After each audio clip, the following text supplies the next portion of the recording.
உங்கள் எல்லாத்துக்கும் வணக்கம். நேற்று நடந்த குடியரசு தின நிகழ்ச்சியில் நம்ம தல அஜித்துக்கு பத்மபூஷன் விருது கொடுத்து கௌரவிச்சிருக்காங்க. இது அவங்க ரசிகர்கள்லாம் ரொம்ப கொண்டாட்டத்தில் இருக்காங்க. நானும் ரொம்ப கொண்டாட்டத்தில் இருக்கிறேன். அஜித் அவர்கள் பல திறமைகளை கொண்டவர், பல நாலேஜ் கொண்டவர்.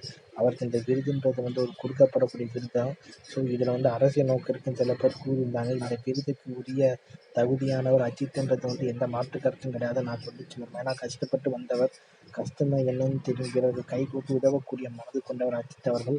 அவருக்கு இந்த விருது கிடைச்சிருக்கிறத நான் ரசிகனாக நான் அவருக்கு வாழ்த்துக்கள் தான் சொல்ல விரும்புகிறேன். அஜித் ரசிகர்களும் அவரே மாதிரி பல கரிக்குலர் ஆக்டிவிட்டீஸோடு இருக்கணுன்றது என்னுடைய யூடியூபரமாக நான் சொல்லி விரும்புகிறேன். நம்ம சமையல் மாஸ்டர் தாமுக்கு விருது கொடுத்துருக்காங்க. நம்ம அஸ்வினி, கிரிக்கெட் பேர் அஸ்வினி விருது வாங்கியிருக்காரு. ஸோ இது ஒரு மிகப்பெரிய மகிழ்ச்சியான தருணம். இதில் அரசியல் கணக்கு இருக்கா இல்லையானா நமக்கு தெரியாது. அஜித் ரசிகர்கள் இதனால் பாஜக ஓட்டு போடுவாங்கன்ட்டு ஒரு கணக்கு இருக்குன்றாங்க. எது எப்படியோ இதை ஓட்டு அரசியலாக ரசிகர்கள் ஏற்றுக்கக்கூடாது. என் வீடியோ முடிச்சுக்கிறேன். பாய் பாய்.